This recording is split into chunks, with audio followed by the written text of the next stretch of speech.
Imagine this. A young girl named Ashley and her friend Chloe are hanging out at the mall. They stop to rest at a bench, when suddenly two guys come up to them. They start eyeing Chloe, and one of the guys asks her for her number. Chloe eagerly obliges as she finds the guy rather cute.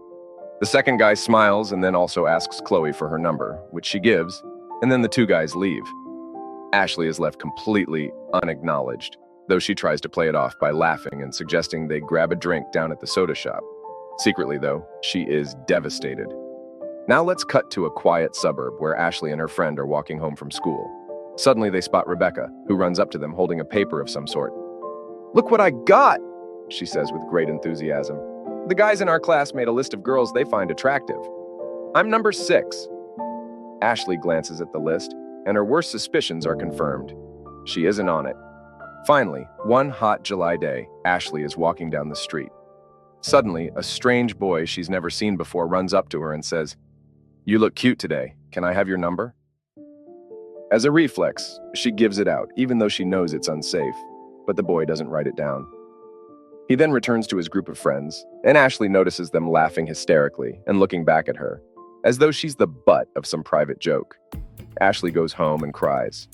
These are not just stories dreamed up by some depressed author. These are true stories. I know because they all happened to me. Did any of these scenarios resonate with you? If they did, you might have asked yourself a very painful question. Am I ugly? Roald Dahl once wrote, "If a person has ugly thoughts, it begins to show on the face. And when that person has ugly thoughts every day, every week, every year, the face gets uglier and uglier until you can hardly bear to look at it. A person who has good thoughts cannot ever be ugly. You can have a wonky nose and a crooked mouth and a double chin and stick out teeth, but if you have good thoughts, it will shine out of your face like sunbeams, and you will always look lovely." While this is a lovely passage, and it may be nice to think that anyone can be beautiful, in our society, there are definitely certain traits that are deemed attractive and traits that are deemed, well, not. While it's true that physical ugliness and internal ugliness are different things, and you can be beautiful and a jerk, or ugly and wonderfully kind, I still believe that physical ugliness is a reality we have to address. I believe in ugliness because I believe in beauty. So let's just be clear that we are not talking about inner beauty here. And if you believe everyone is unconditionally outwardly beautiful, this video might not be for you. Now, as someone who's struggled with body dysmorphia, I know this can be a painful topic, but I think people don't really talk about it enough and how much it can affect your whole life. It's certainly true that conventionally attractive people seem to have an easier time getting by. Some people have labeled this as pretty privilege. For example, does everyone remember that convict Jeremy Meeks who went viral for his beautiful mugshot? He was not only fawned over by millions who assumed him to be a noble and misunderstood character, he was given a modeling contract and numerous opportunities that never would have happened if he hadn't been good-looking. While this seems unfair, it's not at all uncommon. Studies show that attractive people have an easier time finding employment, landing promotions, finding partners, and making friends. Whether you like it or not, we live in a shallow society that assumes good looks also equal a good character. But how do you know if you're one of the lucky ones deemed to be hot, or if you're not? Here are some telltale signs that you might be unattractive. Number 1, people don't hold the elevator for you. While this seems trivial, if you're unattractive, people are less likely to go out of their way to do favors for you, including small favors like holding the button down until you get into the lift. Number 2, your dating profile gets minimal attention.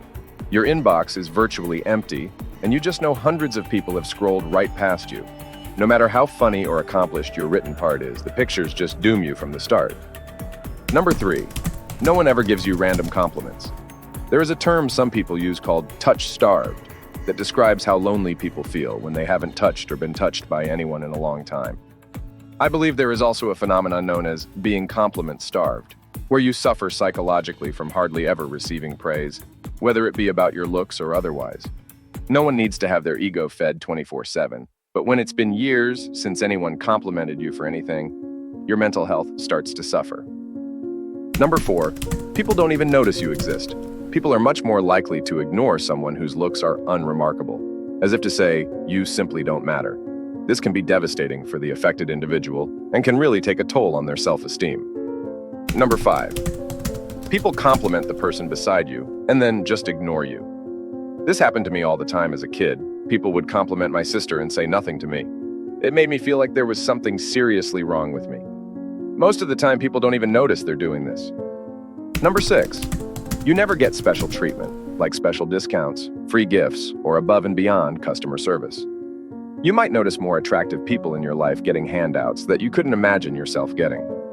Number 7, you can't ever rely on your looks to get by, so you have to stand out in other ways like being funny, sociable, or smart. You learned early on that you have to compensate for your lack of beauty, so you learned certain skills to make yourself stand out. Number 8, you have to work for everything you have. Unattractive people don't have anything handed to them. They have to go out and make their own way in life. No one is falling all over themselves to help us succeed. Number 9, you live life on hard mode. Let's face it, attractive people seem to have a free ride in life. We aren't so lucky, as no one assumes we're smarter, kinder, or more exceptional than we are just based on our looks. If we want praise, we have to prove ourselves. If we want something in life, we have to work twice as hard to get it. Okay, so if you're like me and you're not particularly good looking, what can you do about it?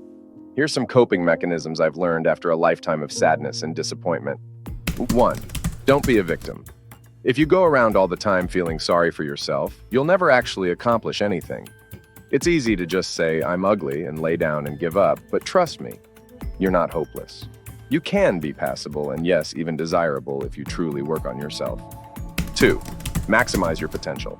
Do whatever you need to do to be your best you. If that's getting fit, changing up your hair, fixing your skin, or changing your style, go ahead and try that. Get your eyebrows done. If you suck at fashion, consult someone who doesn't suck or open a fashion magazine and see what you can find. Okay, maybe avoid the ridiculous high fashion stuff.